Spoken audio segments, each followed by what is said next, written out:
हाँ, तो class 12th के विद्यार्थी कैसे हैं? जैसा कि आप जानते हो अभी एमपी बोर्ड की क्लास 12th के बच्चे तैयारियां कर रहे होंगे और उसमें आप लोगों ने जो आर्ट का सिलेबस है वो तो आपने देखा ही होगा कितना बड़ा है। उसके साथ ही आपके प्रिपरेशन को जल्द से जल्द कैसे तैयार करवाना है और इतिहास का सब्जेक्ट कैसे जल्द से जल्द पूरा करवाना है, उसके लिए मैं अपनी क्लासों पर आपका स्वागत करता हूं। जैसे यूनिक आर्ट क्लासेस में आपका स्वागत है और आप आज एक वीडियो को देखेंगे। उस वीडियो में आप जो फर्स्ट क्लास देखने जाओगे वो कहलाएगी आपकी हिस्ट्री। तो हिस्ट्री में जो आपका फर्स्ट चैप्टर है उस चैप्टर का नाम है ईंटें मनके तथा अस्थियां, है ना। तो उसके साथ सबसे पहले आप लोग ये समझो कि इतिहास होता क्या है, उसके बारे में थोड़ा सा सामान्य परिचय आपको दे दूं। तो देखो, इतिहास जो होता है, इतिहास कहलाता है बीती हुई घटनाओं का लिपिबद्ध एवं क्रमबद्ध तरीके से अध्ययन करना। क्या कहलाता है? इतिहास कहलाता है। जैसा कि आप जानते हैं जो आज वर्तमान है और जो ये वर्तमान का समय बीत जाएगा तो कल ये क्या बन जाएगा? आपका पास्ट बन जाएगा। और जो पास्ट होता है उसी को अपन क्या बोलते हैं? इतिहास बोलते हैं। लेकिन आप कहो कि आप आज खाना खा रहे हो और जो आप खाना खा रहे हो, खाना खाने को आप कहो कि मैंने कल खाना खाया था और आज भी मुझे खाना खाना है, तो आप उसको अगर इतिहास बोलने लग जाओ तो उसको आप अच्छे शब्दों में इतिहास नहीं कह सकते हो। क्योंकि इतिहास में क्या होता है कि साहित्यिक कुछ घटनाएं होती हैं। जो साहित्यिक घटनाएं होती हैं उनको अपन क्या करते हैं? इतिहास में पढ़ते हैं, जो कि बहुत ज्यादा महत्वपूर्ण होता है। और उसी के साथ ही आपका ये चैप्टर मैं प्रारंभ करने जा रहा हूँ। जैसा कि आपको पहले ही मैंने बताया, चैप्टर का नाम क्या है आपका? ईंटें मनके तथा अस्थियां, है ना। उसी को अपन क्या बोलते हैं? जो सिंधु घाटी सभ्यता है उसको अपन इसी में पढ़ेंगे, है ना। तो क्या करना है? क्या सभी तैयार हैं? स्टार्ट करें क्लास को? एक बार बोलेंगे सभी तैयार हैं? स्टार्ट करें क्लास को? तो चलिए पढ़ते हैं। सबसे पहले आपको इतिहास के बारे में बता दूं कि जो इतिहास होता, और इतिहास के साथ साथ सबसे पहले जो आपको मैं सामान्य जानकारी देना चाहता हूं वो मैं ये जानकारी देना चाहता हूं, जो आपके आर्ट के सब्जेक्ट हैं उसमें आपको मैं पढ़ाऊंगा क्या क्या और किन किन सब्जेक्टों की आपको आवश्यकता पड़ेगी आर्ट में, जो आपको बहुत ज्यादा जरूरी है पढ़ने के लिए। तो देखो, मैं आपको सबसे पहले तो जो आर्ट है आपका, जैसे मान लीजिए जो आपका आर्ट का जो आपके आर्ट के विषय हैं, जो आपके आर्ट के विषय हैं उसमें मैं आपको पढ़ाऊंगा क्या क्या। सबसे पहले आप इसको समझो। इसमें आपको सबसे पहले जो मैं सब्जेक्ट पढ़ाने वाला हूं वो, जैसा कि मैंने अभी आपको बताया, उसमें मैं सबसे पहले आपको पढ़ाऊंगा इतिहास। इतिहास के बाद जो आपका सेकंड चैप्टर होगा वो होगा आपका भूगोल। क्या होगा? भूगोल। सभी विद्यार्थी बताएंगे क्या होगा? भूगोल। और भूगोल के बाद जो आपका तीसरा विषय होगा, जो तीसरा आपका सब्जेक्ट होगा वो होगा आपका राजनीति। क्या होगा? राजनीति। और इसके तुरंत बाद जिस मैं सब्जेक्ट को पढ़ाने वाला हूं वो आपका सब्जेक्ट है अर्थशास्त्र। कौन सा सब्जेक्ट है? अर्थशास्त्र। उस सब्जेक्ट का नाम है अर्थशास्त्र। और इसके साथ साथ और भी कई विषय हैं जो मैं आपको पढ़ाऊंगा, लेकिन उसके साथ साथ सबसे पहले अपन लोग किस पर फोकस करेंगे? इतिहास पर, जो बहुत ज्यादा जरूरी है और महत्वपूर्ण है ना। जैसा कि आपको मैं पहले ही बता चुका, सबसे पहले अपन लोग किसको पढ़ेंगे? इतिहास को पढ़ेंगे। और इतिहास में कुछ आपके विषय हैं, कुछ आपके टॉपिक हैं। जैसा कि आप एमपी बोर्ड की तैयारी कर रहे हो तो इसकी मैं आपको गारंटी दे रहा हूं कि अगर आप अच्छे तरीके से अध्ययन करोगे और बढ़िया तरीके से अपनी प्रिपरेशन करोगे तो उसमें मैं आपको गारंटी दे रहा हूं कि आपकी जो परसेंटेज होगी वो 80+।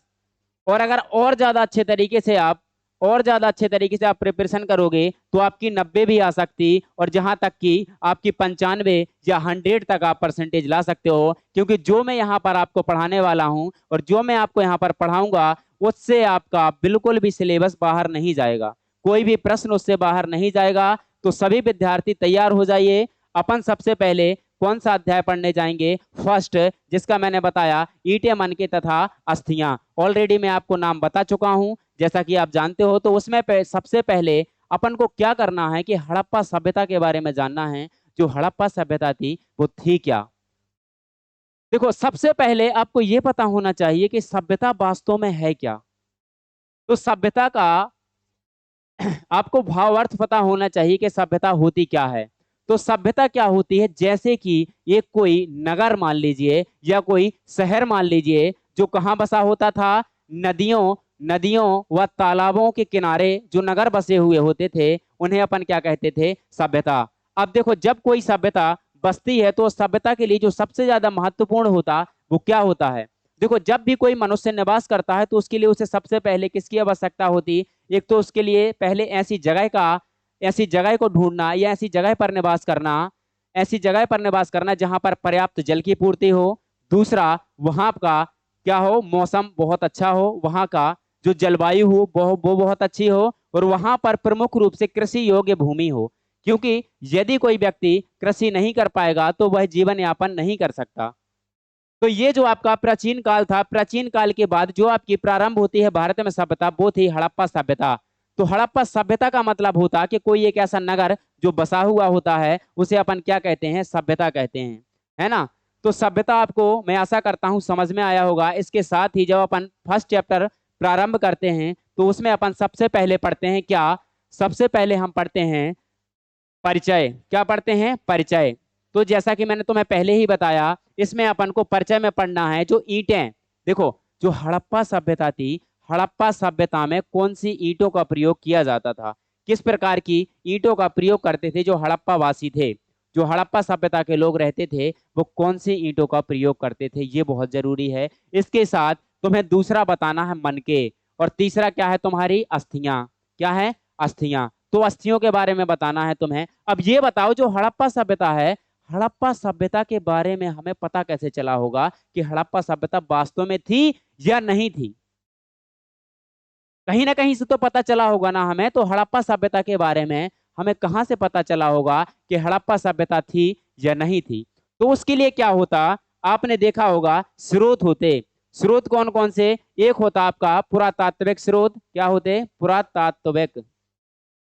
पुरातात्विक स्रोत क्या होते? पुरातात्विक स्रोत। और दूसरा क्या होता आपका? दूसरा होता आपका साहित्यिक स्रोत। क्या होता? साहित्यिक स्रोत। दूसरा होता आपका साहित्यिक स्रोत।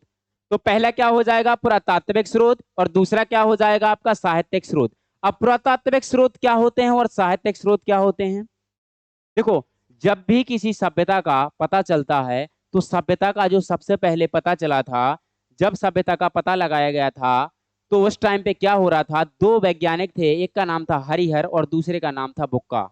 तो दो जो वैज्ञानिक थे, ये लोग क्या कर रहे थे? ये लोग रेलवे लाइन बिछा रहे थे। जब रेलवे लाइन ये लोग बिछाते हैं तो रेलवे लाइन के लिए आपको पता होगा कि आवश्यकता किस चीज की होती सबसे पहले।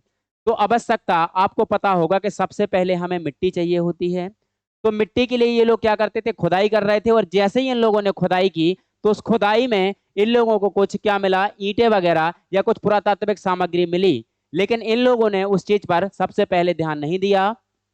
फिर इसके बाद और वैज्ञानिक आए, जैसे आपका जॉन मार्शल। क्या नाम था? John Marshall. तो जॉन मार्शल ने क्या किया कि जॉन मार्शल ने भी क्या करवाई?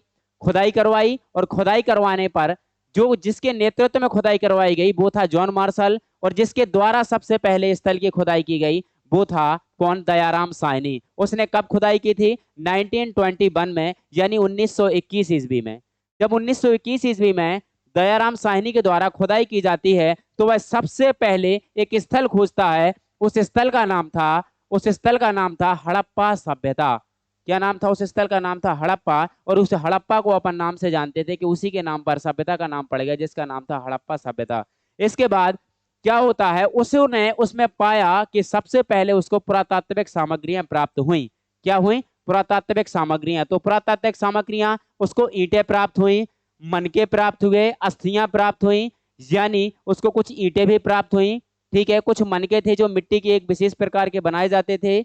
इसके बाद तीसरा उनको क्या प्राप्त हुआ? अस्थियां प्राप्त हुई। अस्थियां यानी जो कि कंकाल था, उससे उनको पता लगता था कि वास्तव में यहाँ पर लोग रहते होंगे। तो इसी से तो उन्हें पता लगा होगा कि वास्तव में लोग रहते हैं या नहीं रहते हैं। तो उनको कैसे पता चला? उनको इसी से पता चला, खुदाई के द्वारा। जब उनको अस्थियां प्राप्त हुई तो उनको पता चला कि हाँ, वास्तव में यहाँ पर लोग रहते होंगे, है ना। अब आपसे एक प्रश्न किया जाता कि इन लोगों को यह कैसे पता चला होगा कि वास्तव में ये जो सभ्यताएं हैं ये कितनी पुरानी हैं? वास्तव में ये सभ्यताएं हैं जो कितनी पुरानी हैं? तो उनको इसके बारे में पता चला था। उनको इसके बारे में पता चला था कार्बन 14 विधि से। किसके द्वारा? कार्बन 14। क्या नाम था उस विधि का? कार्बन 14। तो जिस विधि के द्वारा इनको किसके बारे में पता चलता है?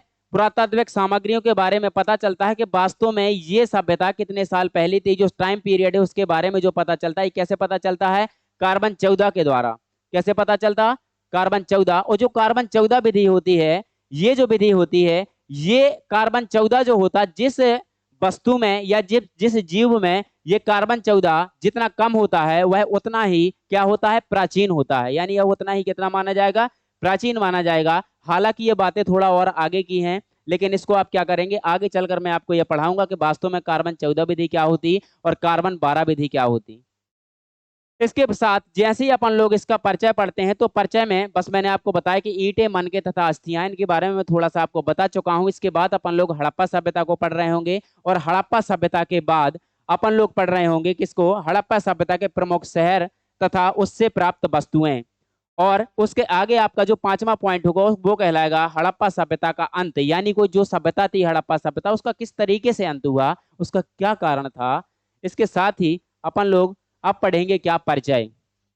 तो परिचय में सबसे पहले अपन लोगों को क्या पढ़ना है? हिस्ट्री का पढ़ना है, सामान्य परिचय कि वास्तव में इतिहास क्या होता है, और इतिहास के जनक क्या हैं, और इतिहास की परिभाषा क्या होती है। ठीक है। और उनके द्वारा जो जनक हैं, उनके द्वारा पुस्तक कौन सी लिखी गई थी, इस बारे में अपन लोग क्या करेंगे? अध्ययन करेंगे। तो उसमें क्या है? सबसे पहले क्या है? जो हिस्ट्री शब्द है, जो आपका इतिहास शब्द है, ये कौन सी भाषा का शब्द है? बताएगा कोई? ये कौन सी भाषा का शब्द है? ग्रीक भाषा का शब्द। ये कौन सी भाषा का शब्द है? ग्रीक भाषा का शब्द। जो ग्रीक भाषा का शब्द है, ये जो है हिस्टोरिया, यानी कहने का मतलब ये कौन से शब्द से लिया गया है? हिस्टोरिया से लिया गया है। और जिसका अर्थ होता है क्या? पूछताछ या वास्तविक रूप से घटित होने वाला तथ्य। और जो ग्रीक भाषा होती है वो कौन सी जगह पे बोली जाती? बताएंगे बच्चे? कौन सी जगह पर बोली जाती ग्रीक भाषा? कौन से देश में बोली जाती है? और ये जो आपके हेरोडोट्स थे, ये कहाँ के थे? कोई बताएगा? हेरोडोट्स को इतिहास का पिता माना जाता है। ये कहाँ के थे? कोई बताएगा? ये जो भाषा है ये यूनान में बोली जाती है। कहाँ पे बोली जाती है? यूनान में। यूनान में जो भाषा बोली जाती है वो कौन सी भाषा है? ग्रीक भाषा। उसके साथ ही अपन को क्या पढ़ना है? इतिहास अतीत में घटित ऐसी घटनाएं, इतिहास अतीत में घटित ऐसी घटनाएं जिनका क्या होता है? प्रत्यक्ष या अप्रत्यक्ष रूप से वर्तमान से क्या होता है? संबंध होता है। क्योंकि यदि इतिहास में क्या होगा? यदि इतिहास में जो बीत चुका है, लेकिन इस बीते हुए समय में कुछ घटित हुआ है, उसके कुछ अंश का प्रमाण लिखित और मौखिक रूप से मौजूद है, अर्थात इतिहास अतीत में घटित घटनाओं का विवरण होता है। यानी कहने का मतलब जो अतीत में घटनाएं बीत चुकी हैं, मैंने तुम्हें पहले ही बताया, जो समय आपका बीत गया है, जो टाइम आपका निकल चुका है, वो कहलाता है इतिहास। जैसा कि अभी आप भी 12th क्लास में मेहनत नहीं करोगे, आप लोग मेहनत नहीं करोगे और ये समय निकल जाएगा, और जब आप एग्जाम देने जाओगे तो उस एग्जाम में हो सकता आपका परिणाम अच्छा ना आए। तो उसमें क्या होगा? अगर आपका परिणाम अच्छा नहीं आया या आप उत्तीर्ण नहीं हुए, तो सबसे बड़ी समस्या आपके सामने ये उत्पन्न हो जाएगी कि आप लोगों का जो पास्ट होगा, उस पास्ट को देखा जाएगा कि वास्तव में आपने पास्ट में क्या किया है, और वास्तव में आपने मेहनत की है नहीं। तो आपके अतीत को लेकर बातें होंगी कि आप लोगों ने मेहनत नहीं की थी, इसलिए आप उत्तीर्ण नहीं हुए। तो इसी के साथ ही आपको क्या करना है? जो हेरोडोट्स थे, देखो जो हेरोडोट्स थे ये कौन थे? मैंने तुम्हें पहले ही बताया, ये यूनान के थे। पहले तो कौन से देश के थे? यूनान के थे। और दूसरा, इनके द्वारा एक पुस्तक लिखी गई थी, जिस पुस्तक का नाम था क्या? जिस पुस्तक का नाम क्या था? हेरोडोट्स जो थे ये कहाँ के थे? ये यूनान के थे, और इनको इतिहास का पिता माना जाता। इनके पुस्तक का नाम था हिस्टोरिका। क्या नाम था इनके पुस्तक का नाम? हिस्टोरिका। इनकी पुस्तक का नाम होता है हिस्टोरिका, और इन्हीं को पिता माना जाता है इतिहास का। इसके साथ ही इसी हिस्ट्री शब्द के बारे में सबसे पहले दुनिया को बतलाया था इन्होंने। इतिहास के बारे में सबसे पहले किसने बतलाया? आपके इतिहास के बारे में सबसे पहले अगर किसी ने बताया कि वास्तव में इतिहास क्या होता है, तो वो है आपके हेरोडोट्स। इसके आगे मैं आशा करता हूं आपको सामान्य परिचय समझ में आया होगा। इसके बाद अपन थोड़ा सा आगे बढ़ेंगे, और आगे बढ़ेंगे तो अपन लोग पढ़ेंगे कि हड़प्पा सभ्यता को सिंधु घाटी सभ्यता क्यों कहा जाता था, उसके पीछे क्या कारण है। अब देखो ये बहुत बड़ा, आप ये मान के चलो कि पॉइंट है सामने कि क्या होता। बहुत से विद्यार्थी पढ़ाई तो करते हैं, समझते हैं, लेकिन उनको वास्तव में ये पता नहीं होता कि हड़प्पा सभ्यता का नाम हड़प्पा क्यों पड़ा, या हड़प्पा सभ्यता का नाम सिंधु घाटी सभ्यता क्यों पड़ा। तो सिंधु घाटी सभ्यता, देखो सबसे पहले तुम्हारा फोकस सिंधु पे जाना चाहिए और दूसरा कहां पे जाना चाहिए, आपका घाटी पर जाना चाहिए। तो देखो घाटी क्या होती, कोई बताएगा घाटी क्या होती? देखो घाटी ऐसी एक स्थल कहलाता है जो नदी के किनारे पर बसा हुआ होता है। जो नदी का किनारा होता है उसे अपन क्या बोलते हैं, घाटी।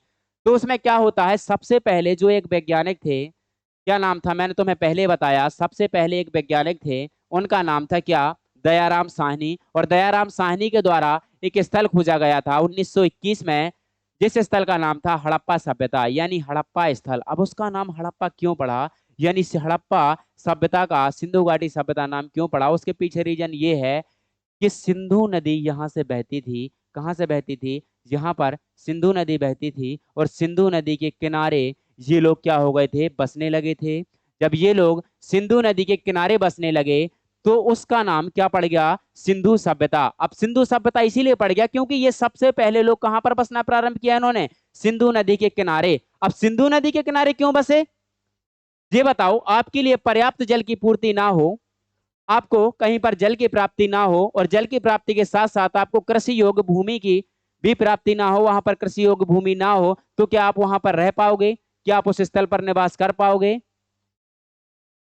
तो उसके लिए क्या होना चाहिए, सबसे पहले ये लोग कहां पर रहने लगे थे, ये नदी के किनारे रहने लगे। कौन सी नदी के किनारे, सिंधु नदी के किनारे। इसीलिए इसका नाम क्या पड़ गया, सिंधु घाटी सभ्यता। यानी कहने का मतलब ये लोग सिंधु नदी की घाटियों में निवास करते थे, इसीलिए इनका नाम क्या पड़ गया, इस सभ्यता का नाम क्या पड़ गया, हड़प्पा सभ्यता या सिंधु घाटी सभ्यता। ठीक है, इसके बाद आपको क्या करना है, हड़प्पा सभ्यता या सिंधु घाटी सभ्यता एक ऐसी सभ्यता जो हजारों वर्ष पहले थी। कितने वर्ष पहले, हजारों वर्ष पहले। ठीक है, तो हजारों वर्ष पहले जो सभ्यता थी उसे क्या कहा गया, आपका हड़प्पा सभ्यता। जो जीवन हम लोग आज जी रहे हैं, जो जीवन हम लोग आज जी रहे हैं वर्तमान में, यानी कि प्रेजेंट में, यह जीवन आज से हजारों वर्ष पहले एक सभ्यता के लोग जी रहे थे। यानी आज से हजारों वर्ष पहले हड़प्पा सभ्यता के जो लोग थे ये जीवन वास्तव में जी रहे थे, जो अभी अपन लोग जीवन जी रहे हैं। इसीलिए इस सभ्यता को अपन नगरीय सभ्यता भी कहते और शहरीकरण की सभ्यता भी कहते, शहरीय सभ्यता भी कहते हैं।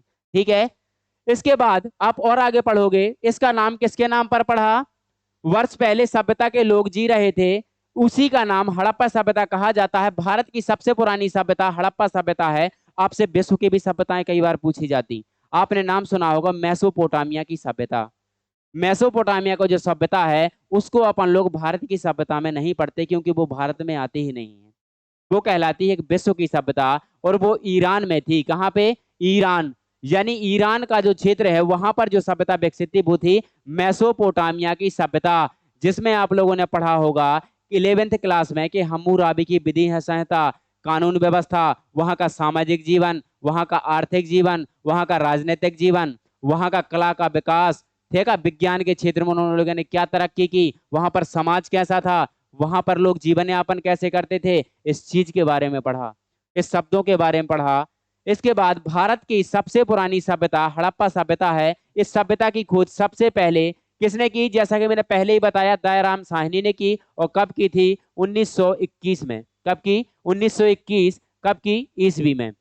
1921 ईस्वी में जिस सभ्यता का खोज खोज किया गया उस सभ्यता का नाम था हड़प्पा सभ्यता, यानी हड़प्पा नामक जगह पर किया गया, इसलिए इस सभ्यता की खोजकर्ता दयाराम साहनी को कहा जाता है। ठीक है, तो सबसे पहले अपन लोगों ने ये समझ लिया कि हड़प्पा सभ्यता को सिंधु घाटी सभ्यता क्यों कहा जाता, मैंने आपको पहले ही बता दिया कि सिंधु घाटी सभ्यता इसलिए कहा जाता है क्योंकि सिंधु नदी के किनारे ये सभ्यता विकसित हुई, इसलिए सभ्यता का नाम सिंधु घाटी सभ्यता पड़ गया। इसके साथ ही अपन लोग आगे बढ़ेंगे और समझेंगे कि यह सभ्यता सिंधु नदी घाटी के किनारे बसा हुआ है, इसीलिए इस सभ्यता को सिंधु घाटी सभ्यता कहा जाता है। मैंने आपको पहले ही बताया कि यह सभ्यता कहाँ बसा हुआ है, ये सिंधु नदी के किनारे बसा हुआ है, इसीलिए इसका नाम क्या पड़ गया, इसीलिए इसका नाम क्या पड़ गया, सिंधु घाटी सभ्यता। सिंधु घाटी सभ्यता को हड़प्पा संस्कृति भी कहा जाता है। इस सभ्यता को शहरीय सभ्यता व नगरीय सभ्यता भी कहा जाता है। मैंने पहले ही आपको बताया कि इस सभ्यता को नगरीय सभ्यता भी कहा गया और शहरीय सभ्यता भी कहा गया। इस सभ्यता में कोई एक विद्यार्थी ऐसा बताएगा किस धातु का प्रयोग करते थे ये लोग, किस धातु का प्रयोग करते थे, बताएगा कोई? ये लोग जिस धातु का प्रयोग करते थे उस धातु का नाम था कांसा। क्या नाम था? कांसा। अब जब ये लोग कांसे का प्रयोग करते थे तो उसी के नाम पर इस सभ्यता को कहा गया कि कांस्ययुगीन सभ्यता। इसको क्या कहते थे? कांसे का युग था उस टाइम पर। कैसा था? जैसे कि आपने पाषाण काल को पढ़ा, तो पाषाण काल में जो लोग थे वो पत्थरों पर आधारित जीवन जीते थे। यानी पत्थरों पर आधारित जीवन का मतलब होता, आज पत्थरों पर आधारित जीवन का मतलब होता कि लोगों का जो जीवन यापन हो वो पत्थरों पर ही चले, पत्थरों का भी वो इस्तेमाल करें, पत्थरों से ही वो शिकार करते थे और पत्थरों का ही इस्तेमाल वो क्या करते थे, जैसे उनको खाना खाना है तो खाना खाने के लिए पत्थरों के ही कुछ ऐसे पात्र होते थे जिन पर वो लोग क्या करते थे, खाना खाते थे। तो उसी प्रकार ये जो कांसा होता, ये तुम्हें इतना जरूर पता होगा कि टिन और जो टिन होता, टिन टिन और तांबा से, किससे? टिन और तांबा से मिलकर जो धातु बनती है उसे अपन क्या कहते हैं? कांसा कहते हैं। तो ये लोग किसका प्रयोग करते थे? कांसे का प्रयोग करते थे, यानी तांबा और टिन का प्रयोग करते थे। आप सोचो, आज से कम 2 या 3 हजार साल पहले, यानी कई हजार साल पहले, जैसा कि 2600 से 1900 ईसा पूर्व ये जो सभ्यता थी ये चली। तो कहने का मतलब आज से कम 3 हजार साल पहले, है ना, आज से कम हजारों साल पहले एक ऐसी सभ्यता थी कि जिसमें लोग किसका प्रयोग करते थे? कांसे का प्रयोग करते थे। और वास्तव में आप ये समझ के चलो कि ये सभ्यता बहुत ज्यादा विकसित सभ्यता थी, इसीलिए इस सभ्यता को नगरीय सभ्यता भी अपन लोग कहते थे। और दूसरा, हड़प्पा सभ्यता की खोज कब हुई? मैं पहले ही बता चुका, 1921 ईस्वी में। इसके बाद इस सभ्यता का नाम हड़प्पा सभ्यता क्यों पड़ा? इस सभ्यता का नाम हड़प्पा सभ्यता क्यों पड़ा, ये मैं पहले ही आपको बता चुका हूं कि हड़प्पा सभ्यता नाम क्यों पड़ा। इस सभ्यता का नाम हड़प्पा सभ्यता क्यों पड़ा, इसके पीछे मैं तुम्हें पहले बता चुका कि हड़प्पा सभ्यता की खोज सबसे पहले किसने की थी? हड़प्पा सभ्यता की सबसे पहले खोज एक वैज्ञानिक होते हैं जिन वैज्ञानिकों के द्वारा की जाती है, वो थे आपके दयाराम साहनी। और दयाराम साहनी ने सर्वप्रथम स्थल खोजा था, कौन सा? हड़प्पा। और हड़प्पा जब स्थल की खोज हो जाती है तो उसी स्थल के नाम पर उस सभ्यता का नाम पड़ जाता, जिसका नाम था हड़प्पा सभ्यता, है ना। क्योंकि सबसे पहले इसकी जो जानकारी होती है हड़प्पा नामक स्थल से मिला, इसलिए इस सभ्यता, इसीलिए इस स्थान के नाम पर इस सभ्यता का नाम हड़प्पा सभ्यता पड़ गया। हड़प्पा सभ्यता को सिंधु घाटी सभ्यता क्यों कहा जाता है, ये मैं तुम्हें पहले बता चुका हूं। देखो, ये जो है ये क्षेत्र हैं, आपको यहाँ पर दिख रहा है अरब सागर।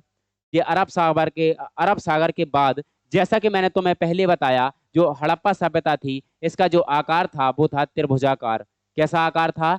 त्रिभुजाकार था। और इसका जो विस्तार था, ये आप ये मान के चलो कि पाकिस्तान का क्षेत्र, बलूचिस्तान का क्षेत्र, और भारत में आप सबसे नीचे आ जाओ, आपका तेलंगाना, कर्नाटक, महाराष्ट्र, ये जो क्षेत्र था। और पूर्व में आप आलमगीरपुर को देख लो, है ना। तो ये जो क्षेत्र थे, आप ये मान के चलो यहाँ तक ये सभ्यता फैली थी। और 12,99,999, 12,99,999 भी है, कहीं पर 12,99,963 वर्ग किलोमीटर क्षेत्रफल ये सभ्यता फैली हुई थी, है ना। और इस सभ्यता में कौन कौन से क्षेत्र थे और कौन कौन सी नदियां थी, ये कहाँ कहाँ पर? देखो, सुतका गैंडोर आपको दिख रहा, सुतका गैंडोर के बाद आपको देखो यहाँ पर जो नर्मदा नदी दिख रही, माही नदी दिख रही, यमुना नदियां दिख रही हैं, मांडा दिख रहा। तो आप जितनी भी सभ्यताओं को देखोगे, ये जो मैप है, इस मैप का उद्देश्य है कि यहाँ पर जितने भी आपको बिंदु दिख रहे हैं, ये जो आपको ब्लैक ब्लैक से बिंदु दिख रहे हैं, जो डार्क सर्कल दिख रहे हैं, इनका मतलब है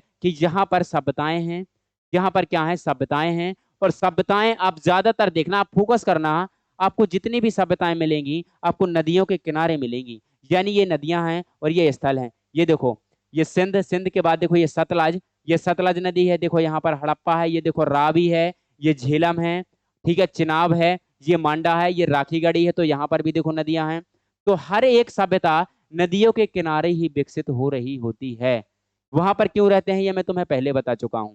देखो, हड़प्पा सभ्यता सिंधु घाटी सभ्यता के किनारे बसी हुई थी। हड़प्पा वासी ज्यादातर व्यापार क्या करते थे? ये लोग व्यापार करते थे और खेतीबाड़ी करते थे। क्या करते थे? व्यापार करते थे, खेतीबाड़ी करते थे। इसी नदी की सहायता से किया करते थे, इसीलिए हड़प्पा सभ्यता की सिंधु घाटी सभ्यता कहा जाता है। यानी कहने का मतलब ये है कि ये लोग जब नदियों के किनारे बसे होते थे तो कृषि किसके लिए, कृषि का जो इस्तेमाल करते थे वो कैसे करते थे? यानी कहने का मतलब कृषि कैसे करते थे? ये जल के द्वारा, इसी नदी के द्वारा कृषि किया करते थे। हड़प्पा सभ्यता के प्रमुख स्थल। अब हड़प्पा सभ्यता में कुछ स्थल भी खोजे गए कि वास्तव में कौन कौन से ऐसे स्थल थे जहां पर इनके साक्ष्य मिले? यानी ये बताओ, बिना प्रमाण के आप कैसे बता सकते हो कि यहाँ पर सभ्यता थी? प्रमाण तो होने चाहिए, चाहे वो साहित्यिक प्रमाण हो और चाहे वो पुरातात्विक प्रमाण हो। पुरातात्विक प्रमाण कहलाते जो खुदाई के द्वारा हमें, जो आपको ईंटें, जो मनकें, जो मोहरें, जो अस्थियां प्राप्त होती, वो कहलाते आपके पुरातात्विक सामग्री। अब साहित्यिक स्रोत क्या कहलाते? महाभारत, सभी ने सुनी होगी, उसका एक ग्रंथ हो। रामायण, सभी ने सुनी होगी, उसका एक ग्रंथ हो। मनुस्मृति, सभी ने सुना होगा, उसका एक ग्रंथ हो, किताबों में लिखा हो या फिर किसी पत्थरों पर लिखा हो। और जो पत्थरों पर, कोई विद्यार्थी बताएगा, जो पत्थरों पर लेख लिखा जाता था उसे क्या कहते थे? जो पत्थरों पर लेख लिखा जाता था उसे क्या कहते थे? जो पत्थरों पर लेख लिखा जाता था उसे क्या कहते थे? कोई बताएगा? क्या कहते थे? शिलालेख, है ना। उसी के साथ ही आप लोगों को मैं ये बताने वाला हूं, जो हड़प्पा सभ्यता के प्रमुख स्थल थे, वो पहला था कौन? बनावली। क्या था? बनावली। बनावली और राखीगढ़ी, दो स्थल थे। कौन कौन से? एक पहला था बनावली और दूसरा था राखीगढ़ी। अब ये बनावली कहाँ से मिला, कौन सी जगह पर इसकी खुदाई की गई, कहाँ से प्राप्त हुआ ये स्थल, और राखीगढ़ी कहाँ से स्थल प्राप्त हुआ? और जैसा कि मैंने आपको बताया था, भारत, जो भारत है आपका, भारत में जो स्थल खोजे गए थे उसमें जो सबसे बड़ा स्थल था उसका नाम था क्या? राखीगढ़ी। यानी सबसे बड़ा स्थल कौन कहलाएगा आपका? राखीगढ़ी। पहले ही मैंने बताया, राखीगढ़ी जो है ये सबसे बड़ा स्थल था सिंधु घाटी सभ्यता का। तो आपको दो स्थल मैंने अभी बताया, एक बनावली और दूसरा क्या? राखीगढ़ी। ये कहां पे थे, कौन सी जगह पे थे? ये थे आपके हरियाणा में। कहां पे थे? हरियाणा में। इसके बाद काली, इसके बाद देखो कालीबंगा जो है, ये कालीबंगा देखो थोड़ी सी टाइपिंग मिस्टेक है यहाँ पर। क्या है? टाइपिंग मिस्टेक है, हो जाती है कभी कभी। देखो आपसे भी गलतियां होती हैं, जब आप सुलेख लिखते हो तो कई बार आपसे भी गलतियां हो जाती हैं। तो इसका नाम है कालीबंगन। क्या नाम है इसका? इसका नाम है कालीबंगन। कालीबंगन, इस स्थल का नाम है कालीबंगन। और जो कालीबंगन स्थल था वो मिला था आपको राजस्थान में। कौन सी जगह प्राप्त हुए इसके साथ है? राजस्थान में। अब धौलावीरा, धौलावीरा भी एक स्थल है। और ये स्थल कहां पर मिला था? गुजरात में मिला था। इसी के साथ ही जो लोथल है आपका, और क्या है? नागेश्वर। लोथल जो है इसको बंदरगाह भी कहते थे। सिंधु घाटी सभ्यता के लोग जहां से व्यापार करते थे, यानी उस टाइम पे देखो, जो सिंधु घाटी सभ्यता है उस टाइम पर भी कुछ समकालीन सभ्यताएं होती थी। यानी जैसे कि मेसोपोटामिया। क्या? मेसोपोटामिया। क्या था? मेसोपोटामिया। जो मेसोपोटामिया की सभ्यता थी ये भी उसी टाइम पर विकसित हो रही थी जिस टाइम पर सिंधु घाटी सभ्यता विकसित हो रही थी। उसी टाइम पर एक और सभ्यता थी। कौन सी सभ्यता? चीन की जो सभ्यता है उसका नाम क्या है बताओ? चीन की जो सभ्यता है उसका नाम क्या है? ठीक है। इसी के साथ ही आपकी एक और सभ्यता विकसित हो रही थी उसी टाइम पे, जो थी मिस्र की सभ्यता। क्या नाम था उसका? मिस्र की सभ्यता। जो मिस्र की सभ्यता थी, जिसमें आपने पढ़ा होगा और देखा होगा कि वहां पर लोग क्या बनाते थे? पिरामिड, यानी पिरामिडों का निर्माण करते थे। और पिरामिडों का निर्माण वो इसलिए करते थे क्योंकि उनकी मान्यता थी, उनका मानना था कि जो व्यक्ति की मृत्यु हो जाती है, जब व्यक्ति मर जाता है, ये भविष्य काल में क्या होगा, ये आगे चलकर क्या हो जाएगा, दोबारा पुनर्जन्म हो सकता है। तो उन लोगों की आस्था रहती थी पुनर्जन्म में। किसमें रहती थी? पुनर्जन्म में। तो वो लोग क्या करते थे कि तुमने देखा होगा एक विशेष प्रकार का पिरामिड बनाते थे वो लोग।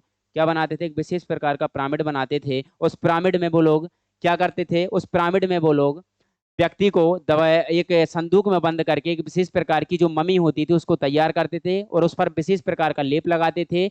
उसको संदूक में बंद कर देते थे और संदूक में बंद करके उसमें वो पिरामिड के नीचे रख देते थे। और उसके साथ ही उसके खाने की सामग्री, उसके आभूषण भी उसी में रख देते थे, क्योंकि उनका मानना था कि व्यक्ति ये भविष्य में जिंदा हो सकता है और दोबारा पुनर्जन्म हो सकता है इसका। ठीक है। तो ये देखो इसके स्थल हैं, सुतका गैंडोर, मोहनजोदड़ो, सिंधु। ठीक है। इसके बाद चनहूदड़ो, धौलावीरा। ठीक है। इसके बाद नागेश्वर, लोथल, रंगपुर। ठीक है। लोथल जो था वो बंदरगाह था। और इसके बाद कालीबंगा। और दूसरा था क्या? हड़प्पा सभ्यता। तो ज्यादातर जितनी भी आपको सभ्यताएं दिखेंगी वो सभ्यताएं आपको नदियों के किनारे दिखेंगी, मैंने पहले ही आपको बताया। उसके बाद हड़प्पा सभ्यता के प्रमुख शहर तथा उससे प्राप्त वस्तुएं। हड़प्पा सभ्यता के प्रमुख शहर और उनसे प्राप्त क्या? वस्तुएं। और उनसे प्राप्त वस्तुएं। तो हड़प्पा सभ्यता के प्रमुख शहर कौन कौन से थे? पहला था, जो पहला सब शहर था वो था हड़प्पा। क्या नाम था पहले शहर का नाम? हड़प्पा। तो हड़प्पा में क्या प्राप्त हुआ? हड़प्पा किसके किनारे? रावी नदी के किनारे स्थित है, जिसकी खोज 1921 में दयाराम साहनी के द्वारा की गई। किसके द्वारा की गई? दयाराम साहनी के द्वारा की गई। कौन से स्थल की खोज? हड़प्पा सभ्यता यानी हड़प्पा नामक स्थल की खोज किसके द्वारा की गई? आपका दयाराम साहनी के द्वारा